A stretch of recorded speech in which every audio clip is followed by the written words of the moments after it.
What are your initial thoughts, Mr.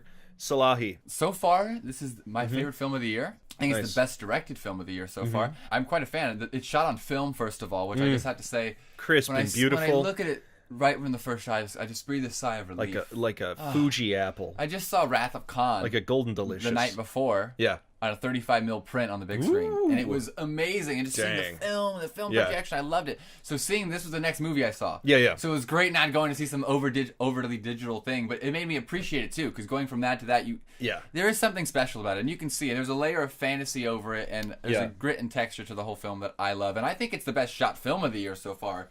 Easily too. I love the cinematography. I thought all the way the shots linked and set everything up, and it was tense and quite horrific. And it did some things in the beginning that I was not expecting, and it sucked me in. And I was like, okay, let's go for it. Oh, so this movie, if you see the trailer, it gives everything and nothing away. Yeah. It gives away, like, you don't even have to worry about the plot in this movie because it is so tense and wonderfully toned, and John Krasinski sets up. I mean, he's clearly a good director. Yeah, no, it's his third feature. Well, this movie absolutely delivers on the scares. Yeah. So there are 7 people in this movie. Yeah. There's Emily Blunt, John Krasinski, their 2 children. Three children, sure. Yep. 3 children, then 2 children, then another child. Then another child, sure. Yeah, so I'm... and then 2 people they walk by. Or actually, a person and a dead person. A person and a dead person. She's uncredited, but she's... so actually, Doris McCarthy is people. Dead woman in woods. Yeah, exactly. So not a hell of a lot to work with, but... that means that everybody gets an amazing amount of screen time. Well, yeah, and you also, it gets down to the core of the concept, because I mean, it's a cheap, lower budget film. Absolutely. But if it's a bigger thing, you have to explain everything, and then there's the world. And it's about this family, and it's about parenthood, and dealing with all of those things, but and alone surviving. And together and surviving. But that's what makes it work, I think, is because of the scale of it, because you really get to see the little things that are too much noise. It's not. I don't know. I could just imagine a bigger budget version of this movie, and it's bad. It's really absolutely running through the streets of Chicago or something like that. Exactly. Yeah. And using just simple set pieces, like the way he establishes things. Yeah. Like the nail or the batteries, really good. Yeah, I wanted to talk about the world building in this. Yeah. They have so many, like you said, since it's a small the newspapers are a bit of exposition porn. Yeah. They establish this family who is not wearing shoes and everything like that. There's sand trails through the woods, which I thought was a great setup. That was very cool. To keep silent and give their pathway, and even going further into that, the way they let up through the house. These are the steps you have to take to have the the painted steps. Yes, and I love that concept because they must have gone through logistically and thought, okay, we can't use loud noise. Tools. But we've got to use mistakes they made too on the way. Oh, I'm sure, absolutely. Yeah. I mean, the first day that we see them, it's day 89 of the supposed attack of these mysterious animals that only attack of venom. Yes, the symbiote has gotten loose. Oh, absolutely, gotten to everybody. Well, that's funny because the symbiote in Spider-Man is weak. His weakness is sound. Yeah. I've seen the end of Spider-Man 3. Yes, of course you have. I'm just running Boo. circles. Stupid.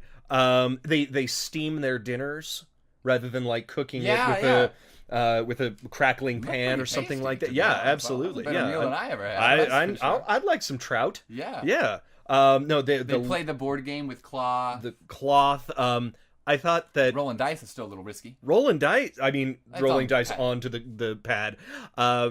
But yeah, the first thing their little tiny child who's like 2 or 3. 4. 4?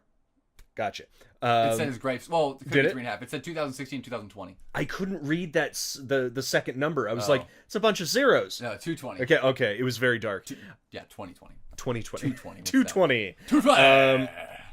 Almost the entirety of that first scene, that opening day, it's in the trailer. And what did you think about when you were running? Did you think he was he was going to save the child. I think it's great when trailers showcase more of the first part of the beginning, and I think it establishes the film.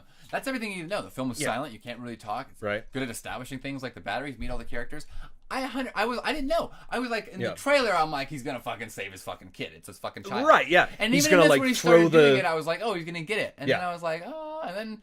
When they got the kid and like the way they did it visually, like it wasn't like just like, oh, John's face, or just seeing the leaves brush. No, you saw the fucking monster grab the kid and go and just he. I sat up my chair. I literally was like, oh shit, nice, I'm in. This is the like movie on the edge of my seat. Sorry, everybody. I love seeing kids get fucking murdered in movies because it means we're not holding back. There's stakes. That's what I mean. But it's a joke. Absolutely. I'm just being sarcastic. No, I know. But that's really because there's so many times because if he saves him right away. Yeah. The rest of the film has this idea of like, okay, I saw you one-on-one outrun it and catch it, and there's nothing, and I can see 8 out of 10 directors doing that. I can see the studio. I can see so many people wanting to keep that alive. You're right. It immediately gives it stakes to say this is a dangerous world. This is not a world that forgives. And shut the fuck up. This movie's gonna be quiet, and you see why. And my theater was fucking people did not want to eat. I had to open something, and I was like, oh. And it wasn't even like a crazy bag. I was like opening a wrapper for gum, and I was like, I can't do this. I agree, almost to the end of the movie, until like 5 minutes before the end of it in my theater. No. Oh. My theater, there was one girl she was like, ooh, girl power! And I was like, no! You can't have gone through this entire episode, this entire movie of silence, and then you make some jackass millennial comment. Ugh! It frustrated the hell out of me. Where did their electricity come from? Do you think the grid was still active? I think there's definitely a possibility that the grid was still active. That's what I was thinking about, too. Because they're not structurally destructive, no, are they? The thing is, it's like, yeah, exactly. If something is abandoned, there's a simple chance that generator or something work, and they seem like smart people. They learn. It's something that I feel like if you need to in those situations, you can fix. Even if your self is not gridded, if there's somewhere running power, they could have figured out a way to revert that power back to them. Absolutely. So I definitely think the grid somewhere is working. Again, it's it's abandoned. Not it wasn't like a nuclear waste. Or Godzilla or something like that. Yeah, like exactly. That. It's something where literally it was operating, and then the guy who was standing by the lever got killed, and then the other dude's like, peace, and he ran away. Yeah, exactly. And no one ever went back in there again. Right, exactly. Or solar power is always a possibility. I didn't see anything. But again, that's the type of stuff that you don't need to mention about. I mean, there's certain things you say, what's important for the plot and the story. Post-apocalyptic is just interesting to pick apart because, yes, of course, you have to have these limitations, but you also can't have so many limitations or else you're castaway. It's a movie. You have to have that. I mean, the biggest thing in the whole movie for me, which I decided right away, because the first thing, I'm like, I have to get over this or else it's going to bother me. And I got over it. It doesn't matter because they can see the fact that, like, we wouldn't have found out that we can kill them with sound. Like the moment her thing had that thing, which is a cool idea, and I get it, and it makes sense. And if it was a concept of like maybe it happened on their farm and there's no way to get help, and it's like they had to figure it out themselves, and it wasn't the world. Right. It's super cool. But the idea, I mean, let's be real. The government, the first thing they would have done is be like, how do they react to light? How do they react to sound? Oh my God, they pretty much explode if you turn the frequency. It's like, don't they have different frequencies? Dogs, everything reacts. Don't they have like attack weapons that for dispersing large groups of human that and we lock terrorists in cells and play Miley Cyrus for hours and weeks straight. That's actually stuff that happens. So I know. Yeah. So it definitely would have been discovered. At some point. So taking that conceit. Yeah. Would you have been able to survive in this world? Would you have been able to be silent? Yeah. I'm actually, when I go, people are surprised. Like, I can be very quiet when I need to be. And when I watch, like, movies, that's why I watch movies. I'm soaking it in, and I'm pretty quiet. So all you need is Bluetooth headphones. I will be quiet. That's my thing. So as long as I got headphones, I'm pretty good. I really liked the idea that they set forth near the river. Yeah. Where the child is scared to talk, and I'm surprised he remembers how to talk after like a year of, but it was beautiful conversation, but like years of not talking. And then he, John Krasinski says, listen, when there's louder stuff near us, you can talk because they won't hear. I thought that was a very cool visual too, because when they're behind the waterfalls, they're completely protected. Yeah, it also sets up the idea for later that when there's the water rushing into the thing, that Emily Blunt goes behind the water. Right. And always in movies, it seems that water is the savior. Yeah, a lot of Signs, times people exact, which obviously remind me of that a little bit, the cornfield, just a little bit. Which and is funny. This is why I feel so the aliens stalking them. Yeah, a little this is bit. why I feel old. I was just gonna say is like, I'm the type of person who's like, I'm like, wow, it's like Signs, and it's like, think about it, oh, that was fucking 16 years 16 ago. years, yeah. You are allowed to do like, you know what I'm saying? Like, there's so many, there's 12 superhero movies a year with the same fucking like kind of settings, and then it's like, oh, Cornfield's like Signs 16 years ago. Like, I'm like, wow. There really hasn't been similar. Yeah. So it's like the fact that it even pops in my head shouldn't even make me. No, I love Signs. So. I did just recently re-see Signs. I don't know why, but yeah, no, I love it too. And the ending of this sort of felt a little bit like that. Yeah, that's why I will say the one thing that the end of this film kind of not lost me a bit, but I was definitely on the high horse, and it kind of went into standard kind of horror zone at the end. Right. And it very much picks and chooses, which is like any movie, but when it wants to make the baby cry, not make the baby cry, make sounds, not make sounds, a little too plotted in the sense. And I also, one thing, it's a small, and I guess I see why they didn't, but I never got, I wish I saw them like, how do they deal with coughing or sneezing, or do they have a simple thing they sneeze, which is a small thing. There could have been 15 more minutes of this movie to expand the world building. I am too. I actually think it might have been too long in the end. This was a taut movie, though. It was fairly tight. Yeah, I don't think there was a lot of extra stuff in it that really needed to. No, I didn't think there was any unnecessary subplots or anything. I actually thought it was just very little. A to B, very simple. Well, I almost thought that we were going to get into something when they when John Krasinski and what's the Noah Jupe? I don't know. His son. Were in the forest and they met the old man and the dead lady.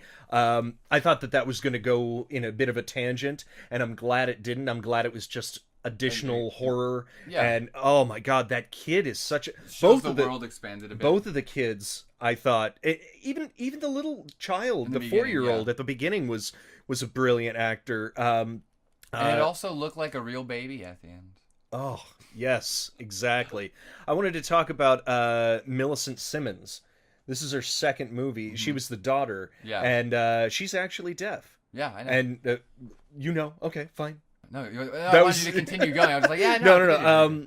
And they all spoke ASL on set. They obviously, the hearing folk weren't as good as she was, but she's been in another movie, Wonderstruck.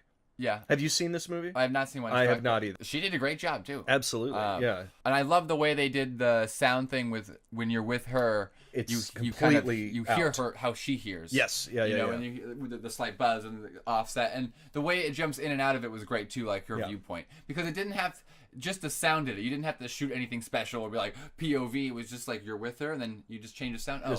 Separate. A bit close to Baby Driver in a way. Yeah. But I always love when they play with sound in movies because it's such a rich environment that people realize it when it's bad or when somebody's doing a very different thing with it. Now, in your opinion, I wanted more silence and less score. What was your opinion on the balance? Fine. Yeah? You enjoyed the score? Yeah, I thought the score was fantastic. Okay. I thought there were a couple of points where they could have let the acting and the situation play out silently, just with it's more like, I think the first two. I mean, I think they did it a lot. I think you're just talking about the ending, which is the same thing. I think the ending just got a little too big for its own sake. Maybe so. Yeah, it almost feels bombastic. The music. Every once in a while, there was just a bit of a when Emily Blunt is teaching the boy. There was a bit of a violins and something.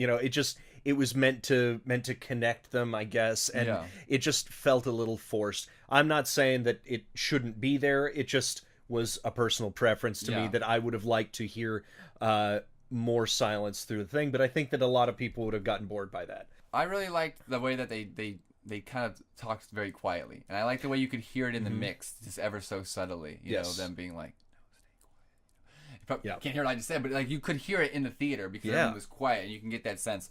And I was a big fan of that. Like, very much so. And the cinematography we were talking about earlier, the linking shots were great. Every single shot connected to another shot, which is important. It's like what I talk about all the time. Just the way, like when she comes down the stairs, Emily Blunt, then you pan around and you see her go next to John Krasinski, and just like the way you pan it from the nail to this, the batteries to him, everything was two shots connected into one. It wasn't cutty jumping around, and that adds suspense too. And I like the scene where they dance a lot too. Yeah, that was sweet. The headphones in, and they have it. I thought that was a pretty powerful scene. That was a good use of music too, because it was silent before that, and that's not score. That's just that's where I loved that. Where it was like, oh, the natural sound that you would hear. Yeah, no, I loved the corn silo thing is good too.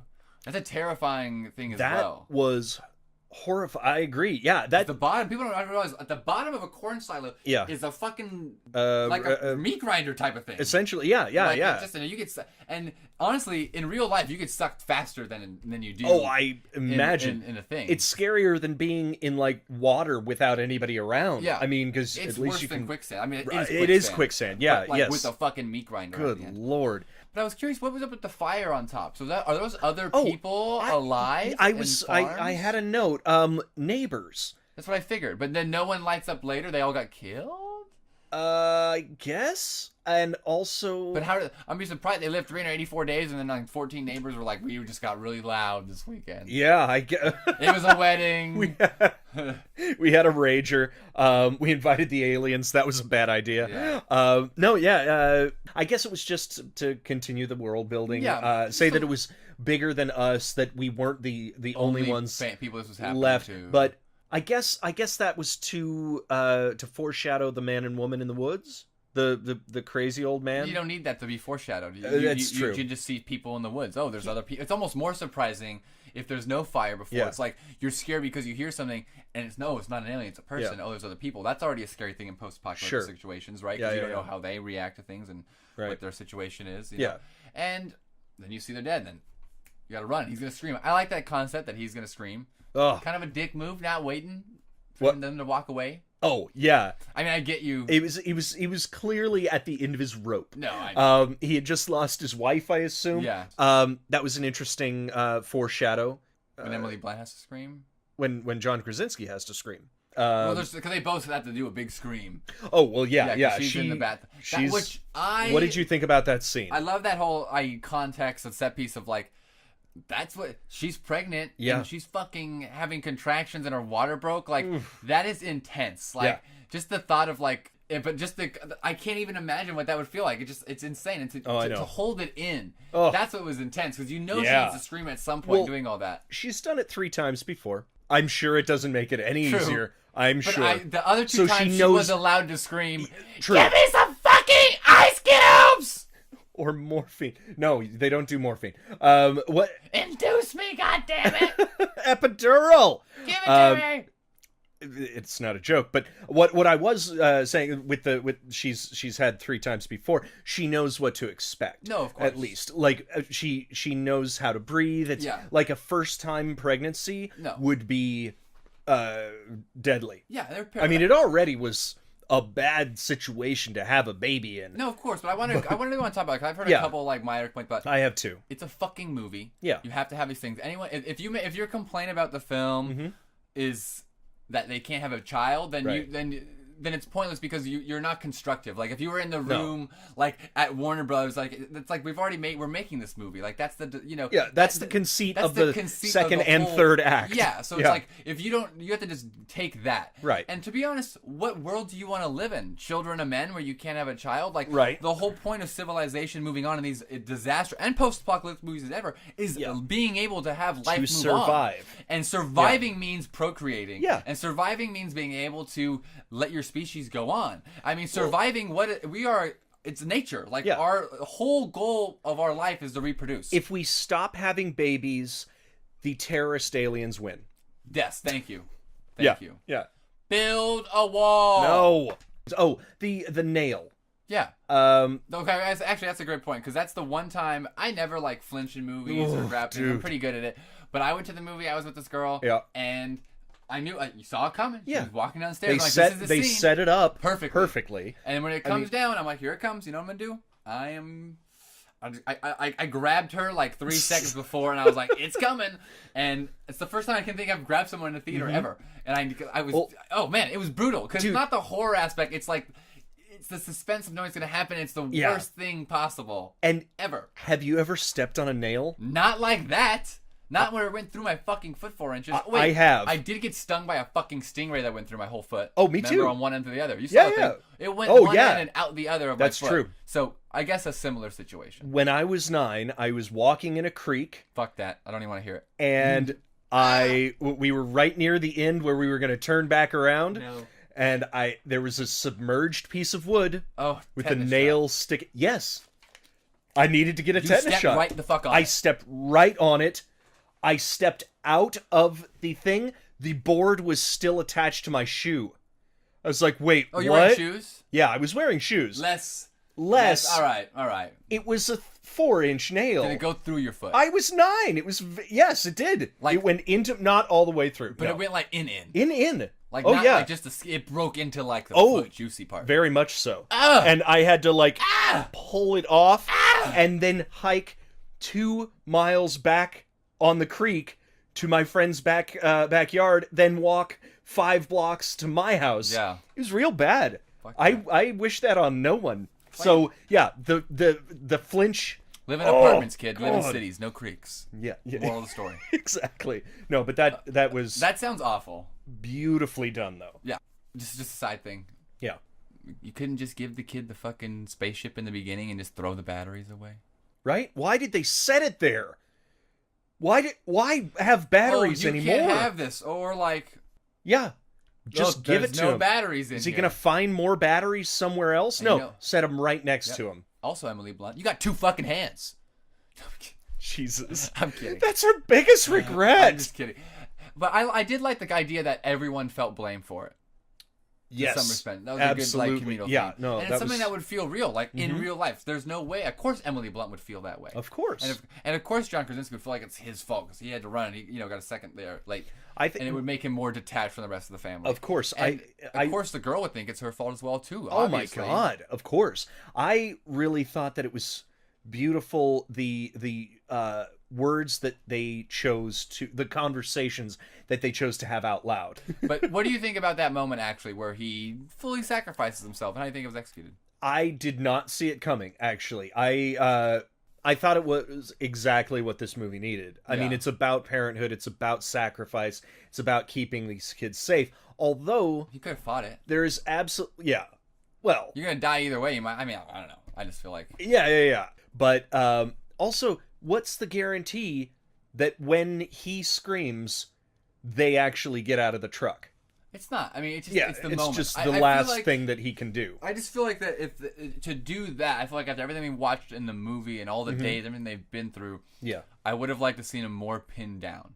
Like I didn't feel like that was the absolute like in a movie. I feel like there's always that creative extra step, right? Right. Where it's like. This is now I'm going to bring up San Andreas, which is weird, but I just watched San Andreas again. Jesus. But there's that great moment where it's actually smart, where it's like they can't get her out the car. Yeah. And there's like, we can't think, and he fucking stabs because the jack won't reach. He stabs the tires. Yes. And then he loses pressure, and the car goes out, and he's able to get her out. But it's like that step is like, as an audience member, I genuinely was like, well, how the fuck are they going to get her out? And it's something I wouldn't have thought of. I'm sure if you maybe you're in this situation, you think about it. Oh, we got to take the pressure out. But like, I didn't think about it. And I was surprised, and I was like, that's smart. And I like when a movie has that escape. And then I felt like there was an opportunity that they could have found another smart tactic besides making loud noises elsewhere. I loved the timer. The timer. That was a great idea. That was great. Yeah. But I always think about those bits where in a movie they like throw something into the other corner of the room and the person looks over there and then they jump and really punch. You know? Yeah, exactly. I don't know. There wasn't a lot of that. There was some situation I'm like, bitch, throw something. Just do that. You have a big axe. Don't put it down. Throw it at the wood. It'll go attack the wood. There's so many times where I'm thinking to myself like, why don't you guys walk around with a bunch of like shit in your pocket? Yeah. And just be like, because they're pretty like they just go to sound. They're real dumb. So like if it walked in the room right now, it's gonna go over there. Right, The sound of me doing this, is gonna be taken away instantly when it hits the. When it hears, exactly. It's gonna be like, oh, it's right over there. Yeah, it's not a very tactician it's not a tactician really. No. And this is bad because like a movie that again, this is a movie that's you're not supposed to nitpick. No, you're really not. It's just fun to talk about and be like, oh, what would you do, or noises, or how would you escape it? But that's not realistic in the cinema situation. Of course not. And also, he had time to sign "I love you, I've always loved you" while it's attacking the truck, and then he screams. What did you think about the scream? Good, solid. It was a solid scream for sure. Yeah, I mean, he knew he was gonna die. And it was like the end. Yeah. But again, I don't know. The end of the movie, I'm iffy on. Yeah. The whole idea of like, and again, it's the conceit. Again, I was fine with the fact that like, oh, it's sound. I mean, kill. But the movie leans so heavily on like we discovered how to kill it. Yeah. And it almost ends on like the fuck yeah, we're going after them angle. That was my least favorite part of this movie. I didn't think it matched the tone of the film. Oh, like no. It's like we found a way to defeat them. And it's like I don't think that's what the movie was about. No. Obviously, like it was never about trying to defeat them. It was about trying to survive and live in that world. Yeah. And the movie it never came down to like to escape. We have to beat these three. I mean they were coming towards them though. Yeah, and it would have been cool to like I get they had to kill one and do that, but I feel like the movie ended up being at the end. It's about knowing how to defeat them and doing this. Success. And I don't know. Can I be honest? I've thought, and there's a certain point I'm like, I hope everyone dies. Like I want to see this guy sacrifice himself, and it doesn't fucking matter. And it doesn't work, right? But exactly. Maybe again, I'm the guy who likes children getting murdered in the beginning of movies. So. Apparently, I agree because at the very end when it zooms in on her and it's cool. It's cool, but in a different movie. Exactly. It's like Evil Dead 2 or something like that. I was like, oh, that tone just shifted for 2 seconds on screen and then was done. Yeah. I was like, all right, well, it's like Michael Bay put his signature right on it at the very end. He's like, we could end it with a hug, but what about a shotgun? It's silent. There's not much dialogue to get chewy on, but I thought everyone did a fantastic job. Emily Blunt did great. Yeah. And John Krasinski, maybe his best performance that I've seen in some way. He's got big expressive eyes in there. He does. Oh, that's a man beard. Got some. That is a man beard. I see why Holy Emily Blunt likes him. crap! Yeah, no, he's been on the talk show circuits with the man beard. I was That's thinking to myself, crazy. I'm like, fuck. I mean, it's not just that. It's like that's what it takes to get a woman like Emily Blunt. Like not just the looks, but I'm like, he's a good man. He probably puts in a lot of effort. Probably wakes up on time. Probably makes food for her. Like he's a doer. He's probably a good dad. Yeah, and I'm just like, fuck. That's what it takes. Yeah. All right, AJ. Final grades. Yeah, I am going to give this a solid 90. 90. Whoa. 90. So A minus. A minus, man. I'm also gonna ask this now. I'm gonna do the same type of thing grade, but should we? Reviewers, are we going to shift our gradings thing? Do you want to shift the stars, or do you want to do that? What do you think? Yes. We should make the decision here. All right. What do you think? It's done. It's transforming. Do you like stars, or do you like grades more? You know what? Here's. I know that we always talk about the grading system. I think stars applies better because it's not to say that it's a better movie than certain other ones. Mm-hmm. It's just giving it a label of I liked this or something like that. So yeah, it feels less schooly. I don't want to feel like I'm grading it and I know all. And less specific because grades of movies are so and they change and flux on different viewings. Exactly. And you're like, well, you give this an 85 and you give that an 89. Right. It's like, well, it may save us of that a bit. I think so. Yeah. All right, so you're gonna give it an A minus, which would be 4.5. 4.5. Yeah. Cool. Yeah. 5 stars would be 5, and right. 4 stars would be like a B plus, which we don't want to apply grades to it, but no, but more or less. It'll be more innocuous. Yeah. 4.5 stars. Boom, baby. Like it. Boom. That's the highest graded movie you've given this year. I think so. Far. Yeah. I'm gonna give it 4 stars myself. Mm-hmm. So it's my favorite movie of the year so far. Great. That I've seen of 2018 releases. Solid. So yeah, everyone go see A Quiet Place, and it looks like you did $50 million first weekend, $36 million second weekend. It's like very nice. It is on a roll. It's cruise past 150 million domestic. So hey, congrats, Krasinski. Yep, he's doing got a good. Long directing career ahead of him. It seems. So. Absolutely. I mean, that's the director beard too. Yeah.